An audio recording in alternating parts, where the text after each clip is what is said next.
Nyampe ke kantor polisi, nggak tahu daerah mana pokoknya. Masih daerah Jakarta lah ya. Di situ setengah hari lah di situ. Terus masukin lagi ke mobil. Itu mobilnya udah ketutup semuanya. Gitu. Nggak ada apa ya? Ya Sebercak kelihatan cahaya iya gitu. nggak ada. Sinar cahaya. Di dalam itu ada 3 orang gua di situ. Nah, anggota polisinya ada 4 orang, di belakang 2 orang.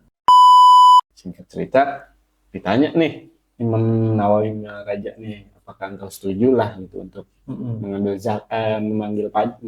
pajak dari rakyat gitu kan gitu. Imam Nawawi bilang, saya setuju kalau engkau bisa menjawab 3 pertanyaan ini. Sebelumnya saya akan bertanya dulu 3 pertanyaan. Sehingga masyarakat memudarlah kepercayaan untuk itu. Kalau udah emang tidak dipakai sebagaimana mestinya, ya kita udah gak usah bayar pajak dong.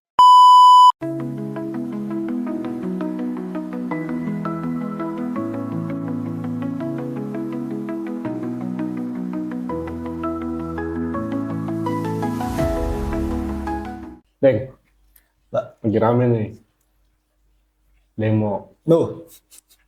Iya benar. Sampai ada yang mati Masya katanya Allah. kemarin. Iya. Itu. Lihat, Mbak. Itu awalnya gara-gara pajak bukan sih, apa gara-gara apa? Oh, banyak kan kayak outsourcing tolak upah yang rendah itu. Pajak juga termasuk di antaranya pajak. Luar biasa, tapi mereka menyuarakan aspirasi, menyuarakan kebenaran lah. Keren. Teman-teman ya mahasiswa, teman-teman ya semua yang hadir pokoknya, bahkan dari influencer gamer juga ada pakai baju. Iya kan, apa namanya, kayaknya rakyat kayaknya pada jengah gini kayaknya lihat di apa namanya TikTok, di sosial media lah banyak gitu kan, kayaknya udah pada gitu sama pemerintah kayaknya. Nah, ngomong-ngomong soal pajak tuh nih, menurut tinjauan hukum Islamnya nih, iya, gimana tuh kira-kira? Kan kalau dulu kan apa namanya ada Baitul Mal, ada wakaf, kalau di Islam kan ya ada zakat, hibah. Nah, kalau pajak ini sendiri gimana tuh deh? Itu kalau pajak zakat yang secara eksplisit disebutkan dalam Quran, tadi Bapak pakai ini keren. Iya dong. Iseng-iseng. Yang di eksplisit disebutkan di Quran, di hadis itu adalah zakat, yang diperintahkan untuk orang-orang mengeluarkan sebahagian hartanya untuk kemakmuran umat, kemakmuran bangsa saat itu tuh zakat yang diperintahkan sampai ke tahap wajib. Kalau untuk kalau untuk pajak sendiri, oh iya, kalau zakat masuk rukun Islam ya. Iya masuk, itu ada nasnya, ada aturannya. Kalau untuk pajak sendiri kan lebih ke secara implisit itu disebutkan di titik taat kepada ulil amri. Kan pemerintah yang mengeluarkan kebijakan untuk pajak itu. Jadi kita wajib kalau untuk taat kepada ulil amri minkum katanya. Ketika memang tidak berbuat zolim dan segala macam, itu wajib diikuti untuk perintah-perintah yang baik gitu kan. Itu harus harus diikuti gitu. Harus diikuti itu. Kita mengeluarkan pajak itu karena kan tasarruful imami ala riyati manutun bil maslahati. Jadi pokoknya fokusnya dari zakat itu adalah untuk kesejahteraan umat, untuk kesejahteraan rakyat kayak gitu. Kan kalau zakat, kalau zakat kan udah jelas nih asnafnya, bagian zakatnya. Fakir, miskin, ya kan, mu'alaf dan lain sebagainya. Nah, kalau pajak ini dikhususkan ini sebenarnya untuk apa? Gitu deh. Zaman dulu nih, kan waktu itu pernah ada cerita gini nih. Imam Nawawi waktu zaman Raja Malik Az-Zahir kalau nggak salah. Itu Malik Az-Zahir ini mengumpulkan para ulama. Zaman Imam Nawawi mengumpulkan para ulama. Allahu a'lam nih ulamanya. ya kita nggak sampai detail lah gitu Iya, kan iya. ulamanya seperti bagaimana, tapi menurut sejarah itu sebagian hampir semua ulama setuju untuk mengambil pajak. Dengan alasan kata si raja ini karena untuk membiayai apa namanya tentara, terus membangun apa namanya Iya, kayak infrastruktur mungkin. gitu. Nah, ada satu ulama yang belum ditanya dan mempunyai istilahnya pengikut yang masya Allah, posisinya kalau nggak salah itu di Damaskus waktu itu. Nah, kata raja ini kepada ulama ini, apakah ada yang harus saya tanya lagi? Gitu. Kata para ulama, ada. Kalau misalkan beliau bilang tidak, itu umat Ikut tidak. ikut tidak. Itu saking kuatnya Imam Nawawi pada itu. Gitu kan. Ya sama kayak ulama-ulama Indonesia waktu zaman Mbah Yai Hasyim Asy'ari kan, resolusi jihad, Iya betul. sekali Luar ngomong istilah ulama, wah udah darah juga ditumpahin, Iya. silahkan gitu. Kayak ucapan raja lah. Iya, kayak sabda pahlawan tuh. Kayak sabda. Iya maksudnya ya, kayak kita lah kan sama kiai misalnya disuruh istilahnya apa namanya lompat ke laut atau ke api, ya udah nggak pakai pikir lagi kalau sama Iya. guru istilah apalagi mursyid itu gitu. Iya, iya. Nah akhirnya didatangkanlah beliau ini Imam Nawawi. Gitu. Singkat cerita ditanya nih Imam Nawawi raja nih, apakah engkau setuju lah gitu untuk mengambil pajak dari rakyat gitu kan gitu. Imam Nawawi bilang, saya setuju kalau engkau bisa menjawab 3 pertanyaan ini. Sebelumnya saya akan bertanya dulu 3 pertanyaan. Yang pertama, untuk apa? Gitu. Raja jawab, untuk tadi infrastruktur, untuk membiayai ABC lah gitu. Dijawab tuh yang pertama. Yang kedua, gitu kan, kan ada Baitul Mal kalau dulu ya. Ada Baitul Mal. Kenapa tidak memakai Baitul Mal? Kata Imam Nawawi. Iya. Gitu. Kata raja, karena Baitul Malnya kosong. Dua tuh dijawabkan. Yang ketiga, pertanyaannya, kenapa Baitul Mal bisa kosong? Kata Imam Nawawi. Raja langsung naik hitam tiba-tiba. Langsung kesel lah gitu kan. Nawawi. Langsung berdiri raja gitu. Ya nggak sopan segala macam lah. Imam Nawawi gitu, ulama kan gitu kan. Iya makin dia nggak tunduk sama siapa-siapa. Ulama makanya sama Allah kan gitu kan. Gitu. Wah marah lah raja kata Imam Nawawi. Membawa data Imam Nawawi pun nggak sembarangan. Jadi sesuai data itu ternyata itu apa namanya Baitul Mal itu ya istilahnya dipakai buat bagi-bagi ke keluarganya si raja ini, ke pemerintahan. Tidak sesuai tupoksi mungkin. Iya. Gitu Baitul Mal itu. Akhirnya Imam Nawawi yang menolak itu. Singkat cerita Imam Nawawi diusirlah dari Damaskus. Dan kembali lagi ke Damaskus gitu kan ya ke apa namanya keluar Damaskus waktu itu diusir kalau nggak salah ke negeri Syria kalau nggak salah.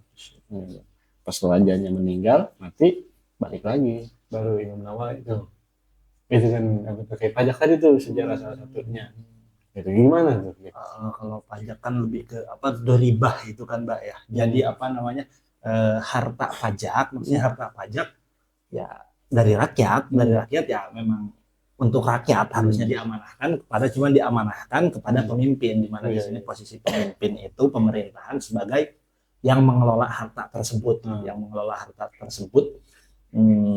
ya untuk kembali kepada rakyat yang harus profesional dikelola secara apa dengan transparan akuntabel juga dan ketika itu tadi pajak ini tidak sampai kepada titik sebagaimana mestinya, otomatis pemerintah kehilangan apa legitimasi keagamaan, gitu kan? Ya, sehingga masyarakat memudarlah kepercayaan untuk itu. Kalau udah emang tidak dipakai sebagaimana mestinya, ya kita udah nggak usah bayar pajak dong. Sebagaimana yang kalau dikatakan waktu itu di Forum Basul Masail waktu itu di tahun 2012 lah kalau nggak salah. Kang Said Agil pernah bilang kayak gitu. Kalau emang sudah tidak sesuai sebagaimana porsinya, sebagaimana tasarrufnya tadi kan tasarruful imam itu alari yatil matunun. nabil maslahati, ketika sudah tidak ada kemaslahatan di situ ya warga Nahdiyin katanya tidak usah bayar pajak sampai ke titik situ.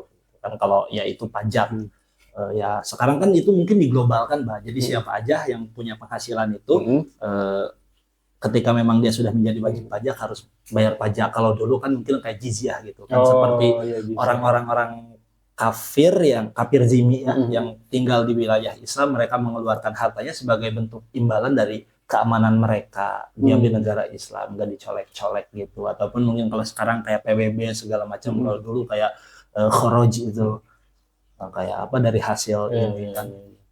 Iya, penghasilan bumi juga ya, karena gitu. Sekarang nggak ada baitul mal. Ya kan kalau baitul mal kan kalau ya memang harus dijaga kalau kata siapa Umar bin Khattab ya. Ya baitul mal ketika mengelola itu tuh ya seperti halnya saya memposisikan uang itu tuh ya uang Allah, maksudnya Allah seperti menjaga harta anak yatim gitu. Ya memang dikelola ketika memang ada kebutuhan digunakan, dan kalaupun memang saya sudah berkecukupan itu diganti, dan kalau saya ada yang nggak saya pakai harta itu, kurang lebih kayak gitulah kalau kata Sayyidina Umar itu ya, saking memang harus dijaganya.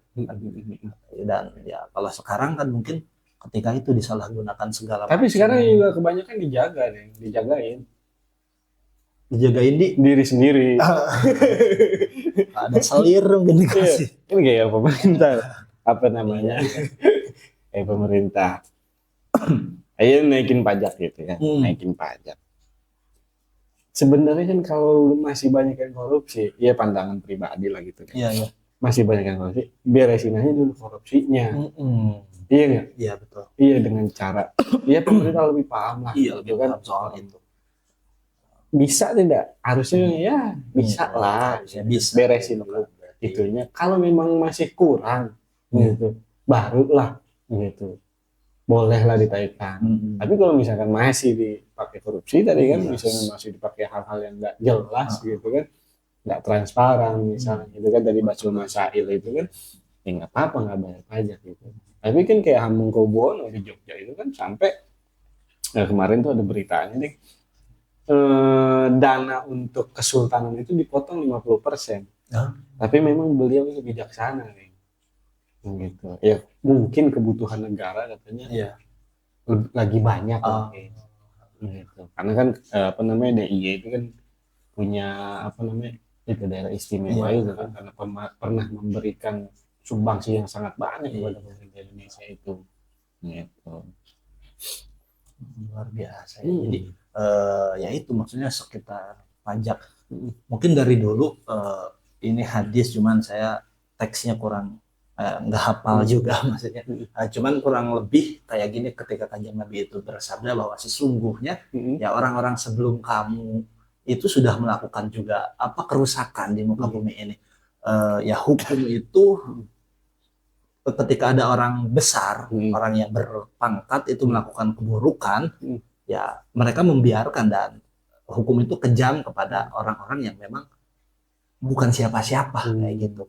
Bahkan kata Nabi, demi Allah katanya, ketika kalaupun Fatimah binti Muhammad ini mencuri, maka akan saya potong tangannya ya. Ini kan iqamatul hukmi, ini penegakan hukum itu ya harus dilakukan sebenar mungkin, jangan ada tebang pilih, maksudnya dipilih-pilih kayak gini. Ketika orang yang memang punya jabatan kok hukum seperti mereka seperti kebal pada hukum, kan kita nggak tahu di mana pasang ilmu kebal hukum.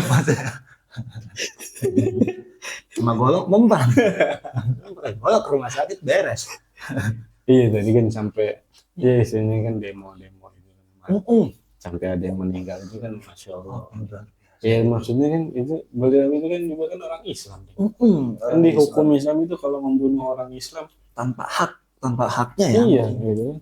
Itu kan wallahu a'lam itu gimana. Ya, istilahnya sampai kelindas itu kan. Apakah memang si oknum ini polisi ini takut juga, maksudnya digerebek sama orang-orang yang lagi demo. Gitu.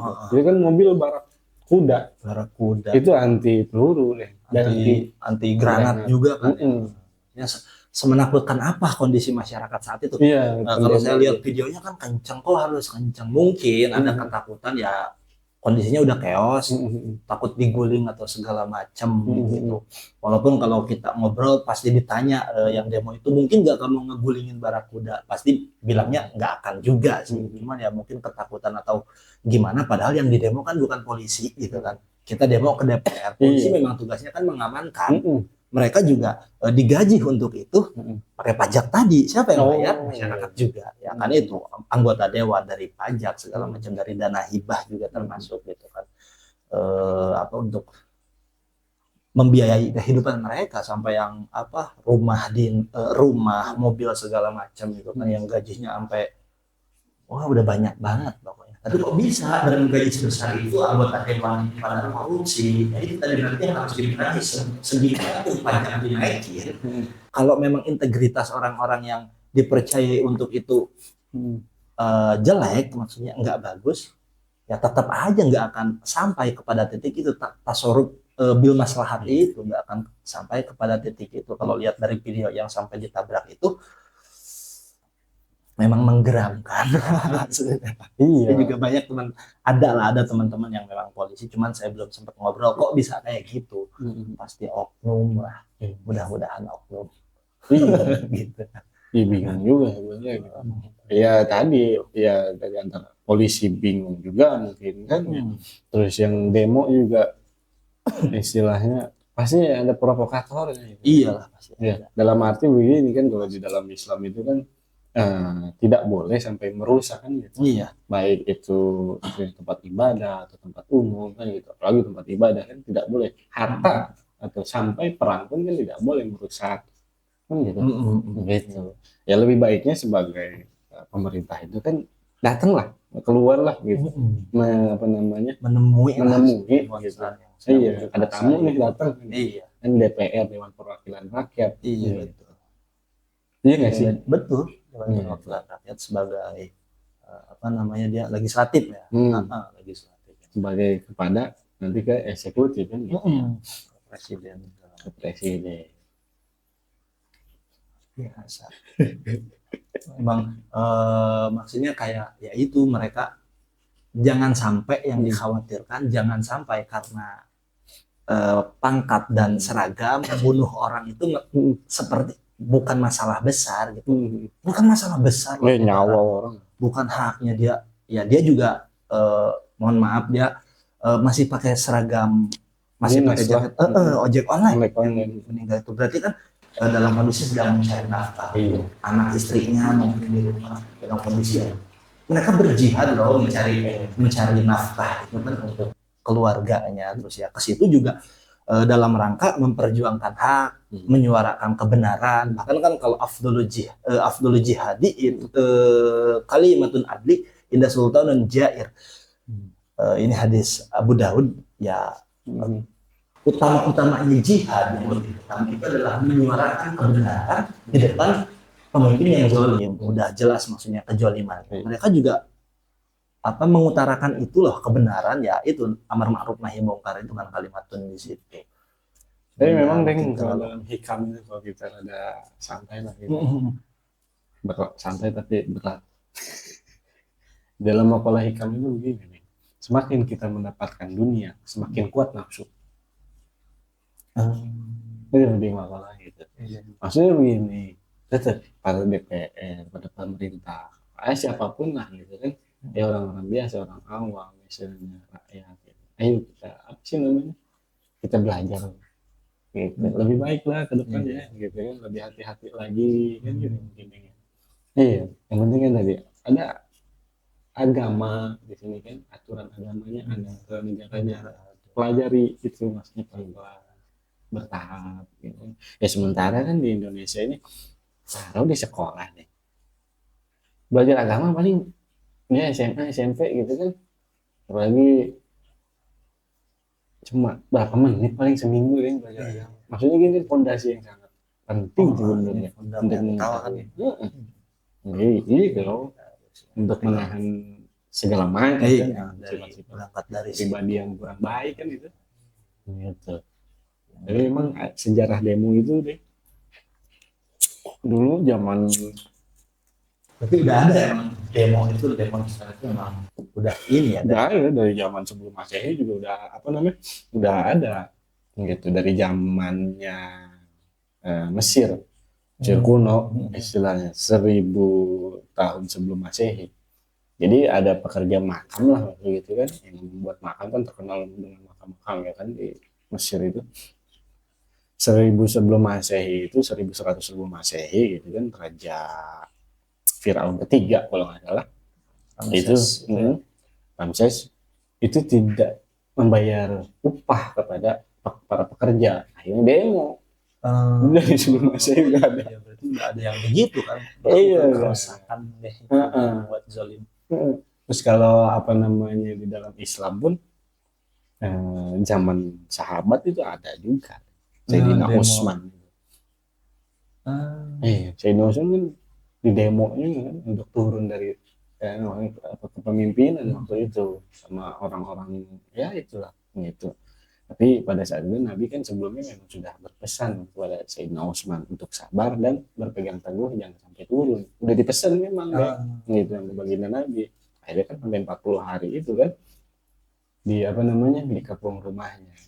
Pada saat Sayyidina Utsman baca Quran, kan baca Quran akhirnya ya dibunuh kan gitu. Makanya ada di Quran itu suka ada tanda merah di Al-Kahfi itu ya waliyat talataf itu tanda merah gitu di Quran itu. Nah itu jadi di Islam itu ada juga demo gitu demonstrasi ya. Kalau yang terkenal itu ya sampai sekarang itu yang membuat demonstrasi itu di tahun 1700-an kalau nggak salah ya.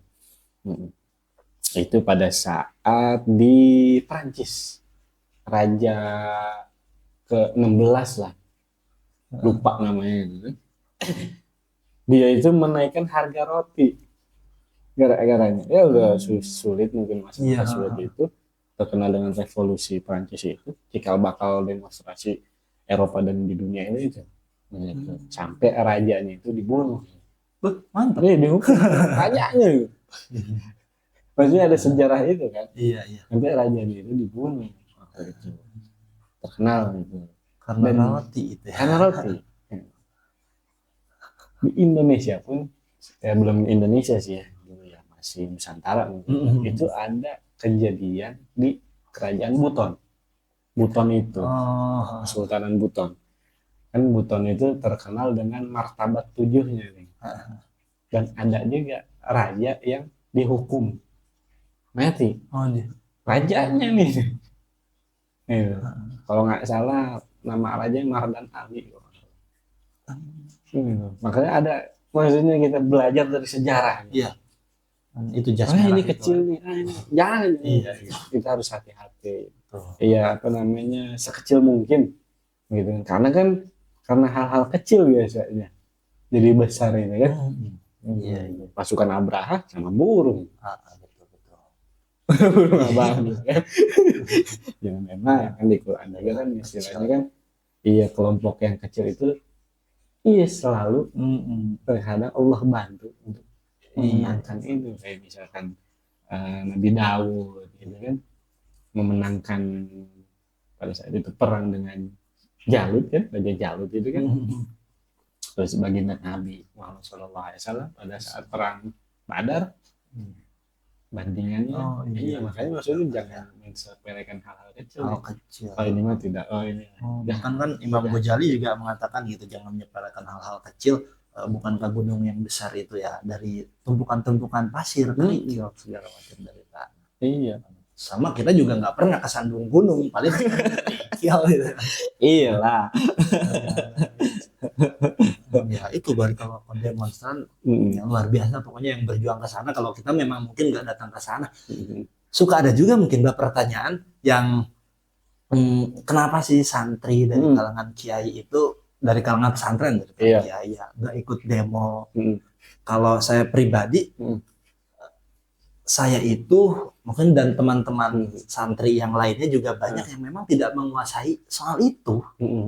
Tidak menguasai soal itu ya. Kalau dikit-dikit tahu lah pemerintah bikin ngaco segala macam, kita tahu lah, kita juga geram. Kita ya mungkin selemah-lemahnya kita mendoakan kebaikan dulu nih. Kalau udah kebaikan ternyata nggak nyampe-nyampe, mungkin doa kita udah banyak kan yang ngedoain, banyak yang ngedoain banyak tapi nggak nyampe juga, itu mungkin ke hati orang-orang yang memang berbuat zolim. Ya, kita doain yang nggak benar sekalian namanya, nggak juga. Bahkan kan ya kenapa nggak bisa banyak dari tokoh-tokoh agama itu yang ngobrol langsung sama itu kan, itu kayaknya lebih kena deh gitu kan. Dan mungkin pemerintah juga pasti mungkin saat itu belum tahu, lagi berak, lagi mandi, dia kepikiran Kiai Anu atau si Anu bilang ini, ya mungkin sampai ke hatinya kayak gitu. Jadi karena memang kita kurang pengetahuan soal itu gitu kan. Jadi kurang kapabel ketika kita teriak-teriak tanpa dasar yang jelas, juga kita kurang enak juga, kurang nyaman lah. Karena apa-apa yang kayaknya rasa-rasanya yang kurang dilandasi dengan ilmu, kurang enak aja gitu. Iya, emang kan karena Saya tahu Bapak adek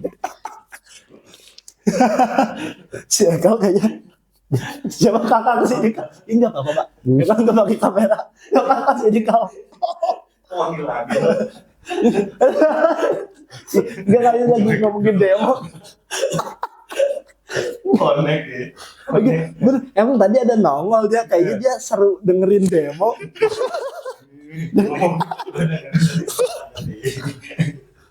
Tadi emang ada jawaban Naib. Nggak jadi Mbak. Kalau biar dari sebelum ini lagi. Saya kali pegang dulu ya. Abang Ade akhirnya bareng juga. Tenang Mbak. Oke. Tapi tadi para ulama gitu ya, para santri itu. Tapi dari zaman perjuangan dulu istilahnya. Iya, tidak hanya demo sebenarnya, perang juga istilahnya kan dari zaman dulu, santri, Hizbullah, tentara Hizbullah kan itu kan para ulama, para santri kan cikal bakal tentara, kan istilahnya, termasuk para santri juga kan di pesantren gitu kan. Memang kalau udah darurat banget kalau itu turun tangan gitu. Kayak Mbah Dim gitu kan, Mbah Dimyati, Cidahu, wah itu kan pada sempat di penjara juga gitu. Kayak Sultan Makmun, lah banyak lah pokoknya kan gitu. Ulama juga kan sering menyuarakan. Ya, Rizik gitu kan. Mbah Hasyim Asy'ari apalagi ya istilahnya gitu. Banyak ulama-ulama gitu kan dari kalangan santri gitu kan yang ya luar biasa gitu.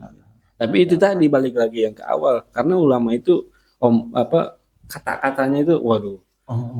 Jadi tadi sekali ngomong wah repot tulisannya. Kayak misalnya tadi kayak yang Said Agil bilang tadi kan.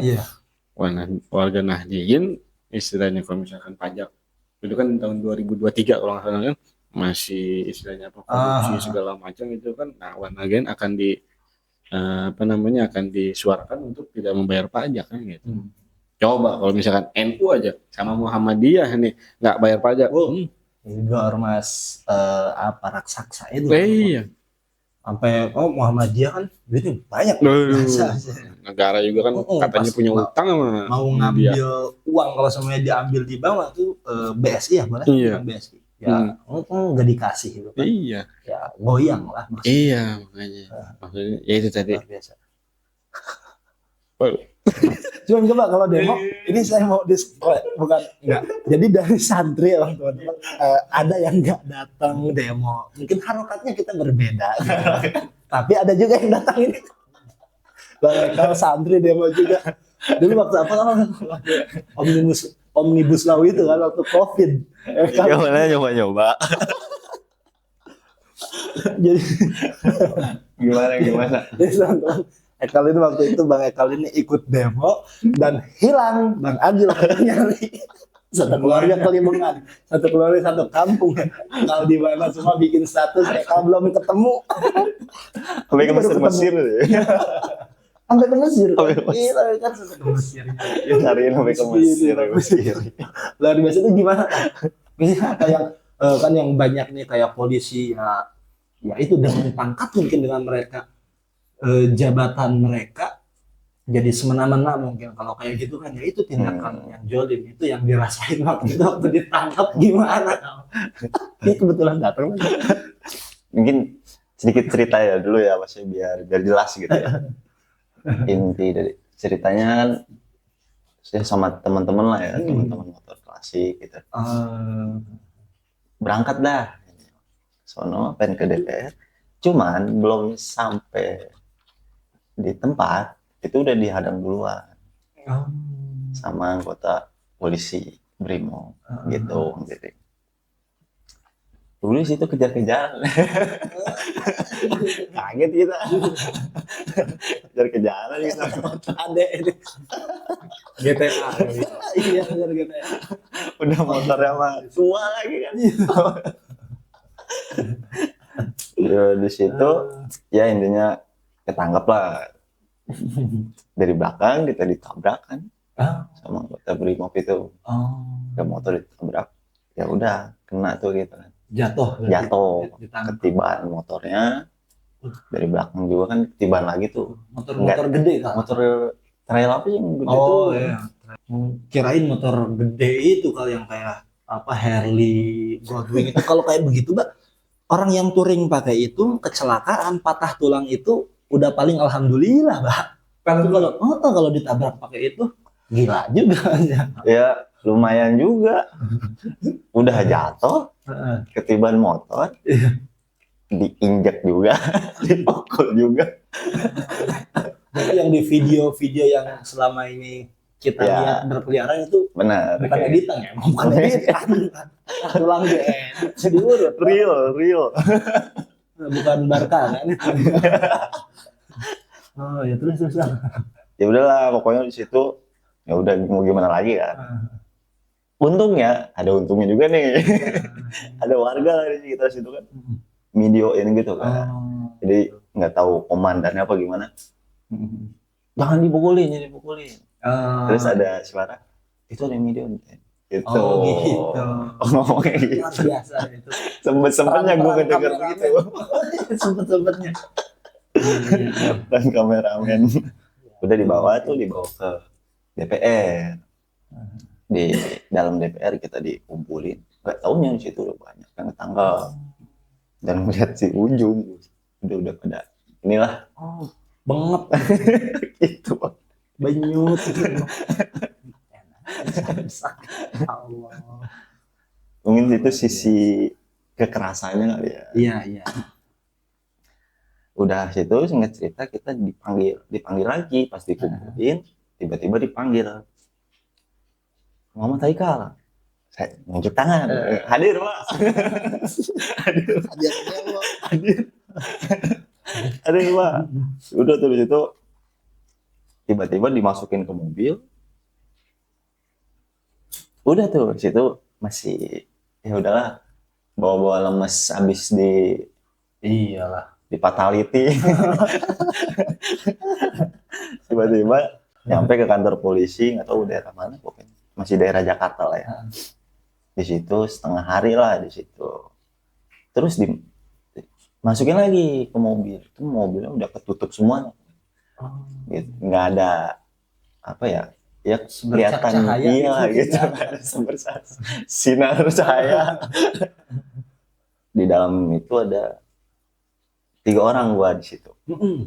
Nah, anggota polisinya ada 4 orang. Di belakang 2 orang. Pakai alat pelindung diri kayak apa kan zaman COVID itu ya gitu. Iya kan kayak gitu. Iya, COVID.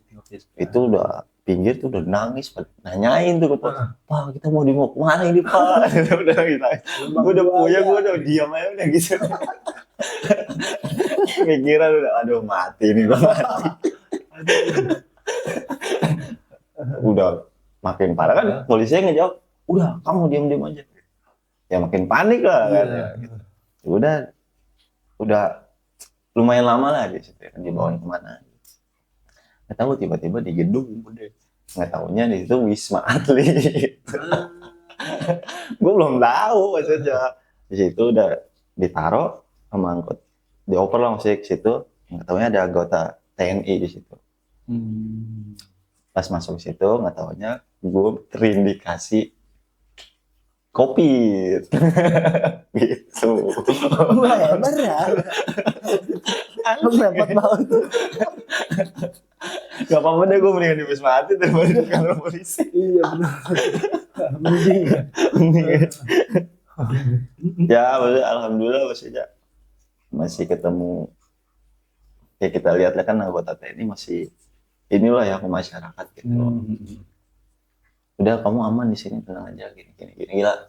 Nah, berapa di Wisma tuh 5 hari, 5 hari, terus kita dijemput lagi, selesai di Wisma kan dikurung tuh ya, biar COVID-nya hilang, dijemput lagi sama anggota polisi, jemput, nyampe di kantor polisi buat di BAP. Nyampe di kantor polisi sekitar jam 5-an sore. Di situ kita di BAP ya, dia di interogasi gitu kan di BAP sampai jam 1 malam. Dari jam 5? Jadi jam Nggak sholat gitu. Ini uniknya begini, uniknya kan di situ kan pikiran gua kan udah segininya, maksudnya polisi kok gini banget sih. Yang katanya Iya, maksudnya gue kan ngalamin sendiri kan. Nah pas itu pikiran itu kebantah semua. Pas gue di BAP, ternyata nih polisi ya beda agama lah. Gitu. Itu orang baik banget. Gitu maksudnya. Oh ternyata nggak semua, ya nggak bisa kita pungkiri juga kan. Nggak semua polisi itu jahat kok. Tapi rata-rata jahat. Oknum baiknya. Ada oknum yang baiknya kan. Oknum baik. Bercanda. Gitulah ceritanya, maksudnya. Oh, ternyata masih ada lah yang masih tegak lurus ya polisi gitu. Cuman kadang-kadang mikir situ, kasihan juga ya orang-orang polisi yang benernya gitu. Iya. Jadi ceritanya gitulah. Pasti tangkap tuh ya sejarah. Yang baik-baik itu kayak kiper, mungkin dia menepis tudingan-tudingan buruk gitu. Padahal enggak, bukan, saya enggak, cuman ya udah gimana lagi teman-teman saya yang begitu gitu. Anak-anak baru tuh. Oh, tapi sholat berarti waktu itu. Sholat, iya, maksudnya ditanya tuh sama yang nge-BAP itu. Agama kamu apa? Islam. Oh ini udah masuk waktu maghrib katanya. Kamu sholat nggak? Sholat pak. Udah sholat. Terus sholat juga dijagain bang, udah kayak orang penting. Itu berarti di apa namanya kalau diinterogasi ya segala macam. Segala macam. Nyari bukti-bukti. Nyari bukti-bukti. Kan, gitu. Sampai ya handphone juga kan pastilah ya, saya di handphone lihat kan. Terus kita bikin cerita kenapa bisa dari awal demo, kenapa bisa ketangkep gitu. Itu sampai jam 1 malam. Di podcast berarti saya. Iya, podcast itu kalau di videoin podcast bisa. Maksudnya gue belum nyampe tempat aja tuh udah kayak gitu gitu. Belum ada yang tersuara, baru suara motor mungkin. Ih, cenananya. Nyari berapa lama waktu itu, Pak? Nyarinya berapa lama waktu itu, Pak? Jadi gua sama adik gue gitu.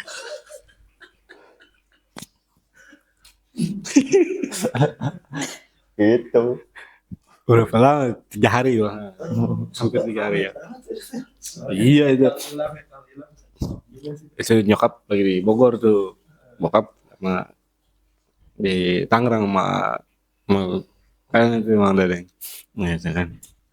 Jadi pertama tuh si Ekal kemana? Gitu. Nggak ada yang tahu ya ke demo.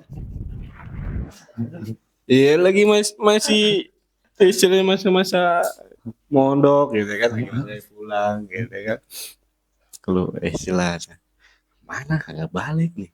Adalah kabar-kabar tuh ikutan demo lah gitu. Waduh, ikutan demo kagak balik nih. Telepon mati tuh. HP-nya telepon mati. Wow, itu. Cariin dulu tuh ya. Cari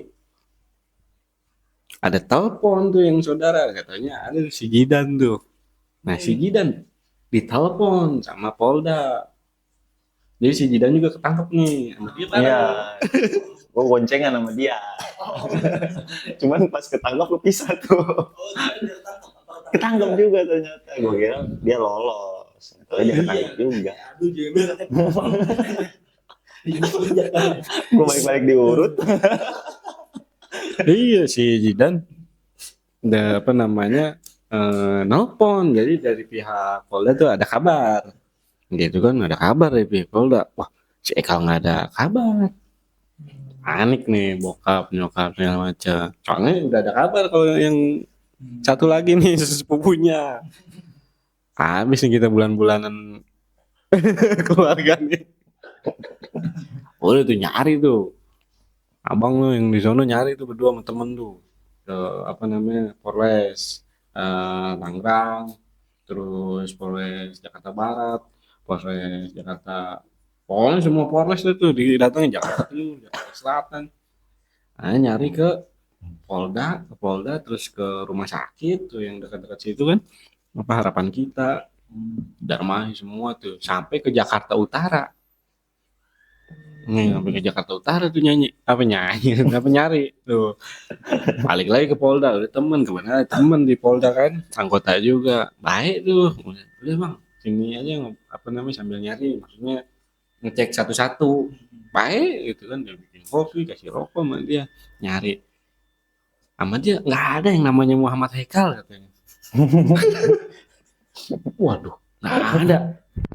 Wah kan inget tahun dulu kan 98 udah iya kan salah satu demonstrasi terbesar kan di Indonesia kan, istilahnya kan zaman Orde Lama ada juga kan waktu itu kan, terus kan zaman Orde Baru kan atau bokap tuh 98 tuh ngeri juga kan. Akhirnya telepon sama ya biasa teman-temannya segala macam, nggak ada yang ketemu nih 2 hari tuh, balik lagi ke Polda gitu, teman-teman lagi tuh yang di Polda. Ya udah kalau mau kemari aja sambil apa namanya nanya-nanya lagi gitu, emang tuh nggak ada di Polda di Polres nggak ada, bingung deh tuh nyariin dia. Mana nih, jangan-jangan ada dugaan. Iya kalau dugaan itu tadi main ke rumah temennya, HP-nya dimatiin apa rusak gitu kan, kalau ada yang mikir aneh-aneh juga gitu kan. Udah tuh pas mau hari ketiga tuh sore masalah di Polda tuh, ketika ada telepon masuk, selamat siang katanya. Wah, apa nih?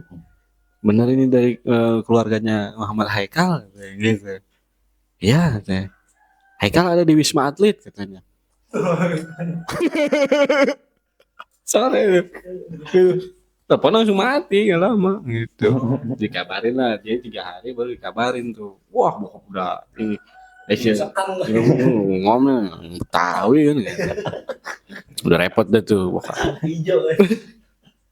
Iya, aduh bokap mah manggil yang istilahnya.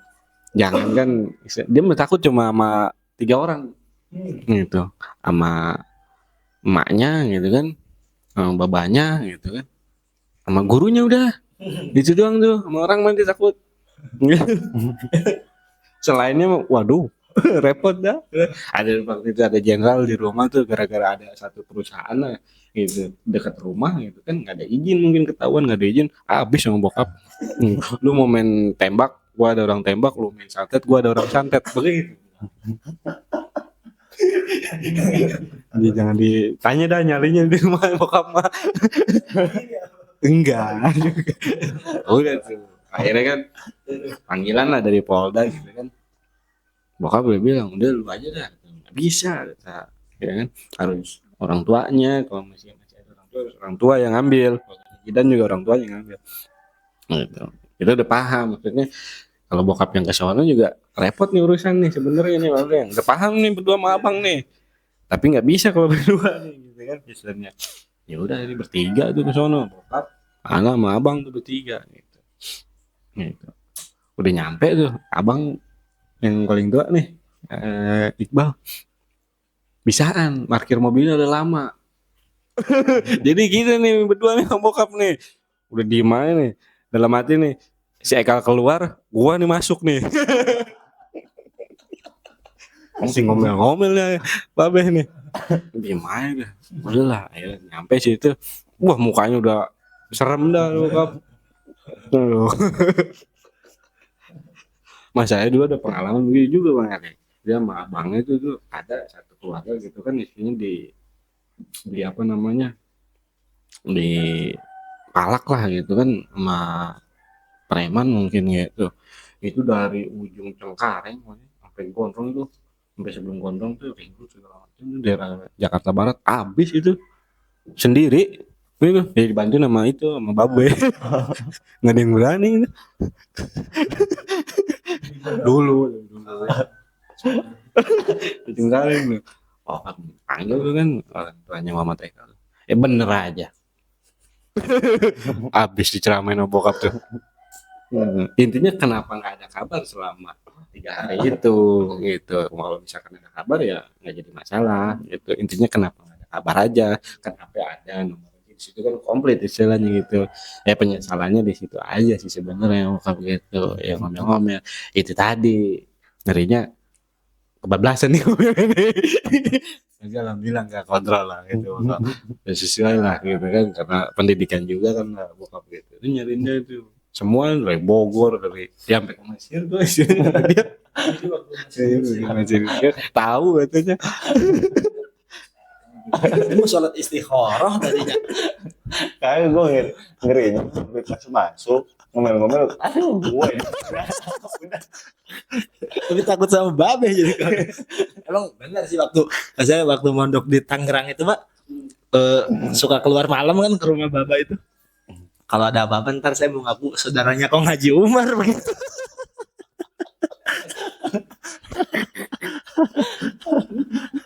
Aduh. Jadi di Wisma Atlet itu nanti ketemunya. Gitu. Kopi. Iya. Orang-orang istilahnya pada di DPR ya, apa di DPR di Polda ya udah ya apa namanya kurang enak lah gitu kan. Istilahnya ya namanya itu kan misalnya pelaku gitu. Mungkin waktu bisa atlet dia buset. Aman dia. Gitu. Jadi kalau menurut Bapak gimana nih Pak bagusnya maksudnya kayak kemarin pengen bubarin DPR segala macam RIP DPR RIP Indonesia juga kan bahaya gimana Pak? Ya itu tadi kan kalau pendapat pribadi ya kan ini mah ya. Ya RIP Indonesia itu kan sama aja kan omongan itu kan adalah doa. Iya. RIP itu kan mati kan rest in peace itu kan istilahnya. Ya kalau secara global kan apa orang meninggal kan RIP gitu. Iya maksudnya kita mendoakan yang terbaik gitu kan untuk Indonesia ini kedepannya lebih maju gitu kan lebih baik lah khususnya ya pribadi kita masing-masing juga gitu saling bahu membahu saling bantu membantu gitu kan baik dari pemerintah maupun ya orang-orang masyarakat sipil saling membantu lah gitu terus istilahnya apa DPR kalau misalkan dibubarkan atau polisi atau segala macam ya masih lebih baik gitu kan masih banyak kok yang baik-baik gitu kan istilahnya tinggal tadi di apa namanya dibersih-bersih lah gitu membersih gitu baik dari zahir maupun batin kan gitu ya betul. Ya tadi harus ngaji intinya mah gitu Tuh, lekas membaik Indonesia lah pokoknya. Semoga sehat kembali Indonesia.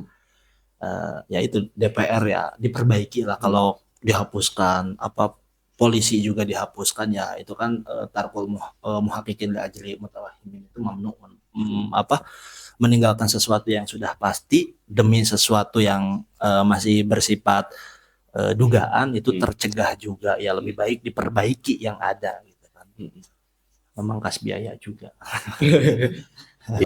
Mungkin gimana apa saran pesan kalah mungkin amanat buat pemerintahan buat polisi mungkin jangan ada dendam Kal. Dimaafin. Lupa mah enggak. Apaan pesan-pesannya? Pesan-pesannya polisi jangan galak-galak ya.